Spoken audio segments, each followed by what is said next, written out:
Good morning, everyone, and happy Friday. It is Julie here with your TipRanks pre-market morning update, where we're bringing you everything you need to know before the market opens. We'll be covering exciting stock market news, notable earnings reports, as well as the morning's biggest gainers and losers. Don't forget to make sure that you're entered in our TipRanks giveaway to celebrate us closing in on 25,000 subscribers. All you have to do to enter is comment on any of our videos from July, and you'll be set up to win some premium TipRanks subscriptions and TipRanks swag. All right, now let's get right into this morning's exciting stock market news. U.S. stock futures have corrected since all of the red yesterday. We currently have the Dow futures up 0.6%, S&P 500 futures up 0.38%, and NASDAQ staying fairly flat. They're down 0.02% currently. Today, President Joe Biden will sign an executive order that is going to help promote competition amongst American industries. The order will address things such as airline luggage fees, non-compete clauses, and the shipping and rail industry. He will sign the order later today after delivering remarks on the American economy. It looks like Tesla could be getting hit with fines over in Germany. Reuters reports that a German regional authority is preparing to hit the U.S. EV company with a fine over claims of illegal building activity. The Environment Ministry for Brandenburg alleges that Tesla constructed tanks for its factory in areas that it was not authorized to do so. Tesla has reportedly been banned from using the tanks it has already built. According to the report, the automaker is staring at a fine for allegedly using the tanks without regulatory authorization. Overall, the Tesla stock does come in as a hold with an average downside of about 3.4%.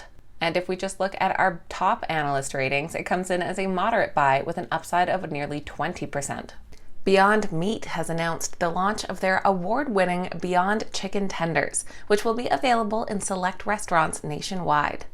The Beyond Chicken Tenders are a nutritional alternative to traditional chicken tenders and promise a similar savory experience with a crispy outer layer and succulent inside. The launch comes amid a national chicken shortage, with restaurants returning to normalcy and demand for chicken shooting higher. As per the company's consumer testing results, the product fared well and achieved a similar taste to animal-based tenders.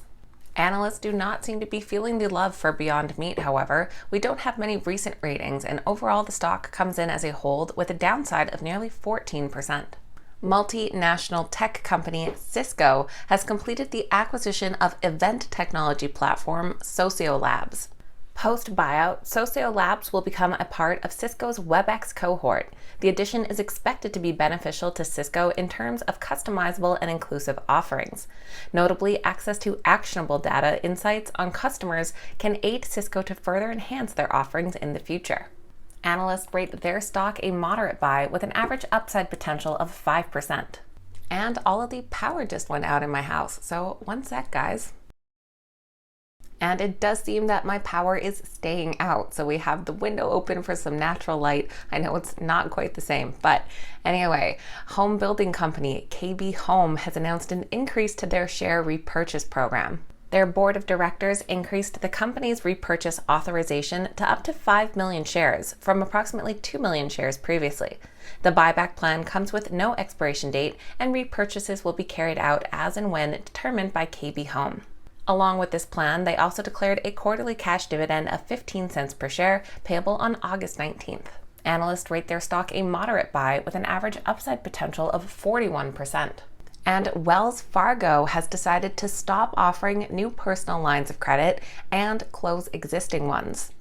Customers have received a 60-day notice to close such accounts, after which they'll be charged regular minimum payments at fixed interest rates. The bank stated that the move is aimed at simplifying its product offerings and focusing on credit cards and alternative personal loan products. Additionally, the bank has warned its customers that account closures may impact their credit scores. Shares of Wells Fargo did dip a few percent when the news broke. Analysts rate the Wells Fargo stock a moderate buy with an average upside of about 16%. Now let's take a look at notable earnings reports. Starting off with Levi Strauss, who delivered solid second quarter results.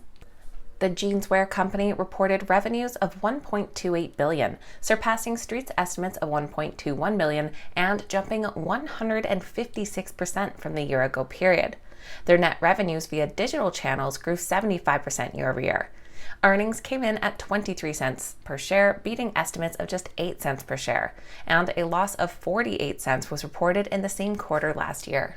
Analysts rate their stock a strong buy with an average upside of 16%.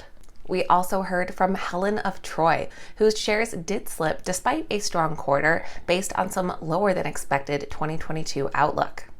Their results topped both earnings and revenue estimates, driven by robust sales growth in the beauty and houseware segments, aided by higher store traffic from store reopenings. The company reported adjusted earnings of $3.48 per share, beating analyst expectations of $2.62. Their revenues of $541.2 million exceeded estimates of $438.9 billion. Looking at their 2022 guidance, the company forecasted an unfavorable impact on their financial guidance due to lost sales volumes resulting from the sale of the majority of the personal care business and the ongoing EPA-related stop shipment action.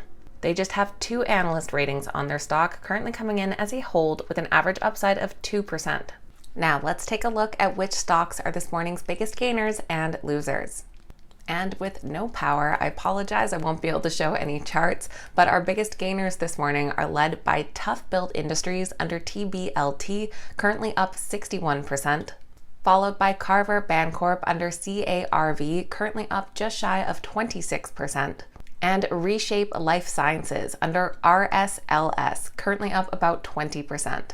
Our biggest losers this morning are led by Nova Lifestyle under NVFY, currently down about 20%, followed by Crescendo under CXDO, currently down 16%, and Extant Medical Holdings under XTNT, also down about 13%. So that is everything for Friday's pre-market morning update, getting you up to speed before that opening bell. I apologize for my power outage here and it being a little bit dark, but if you made it all the way to the end, make sure you hit that thumbs up button and say good morning in the comments down below. I always love hearing from you guys. I hope you have a fantastic weekend. Thank you so much for watching, and I will see you back here next time.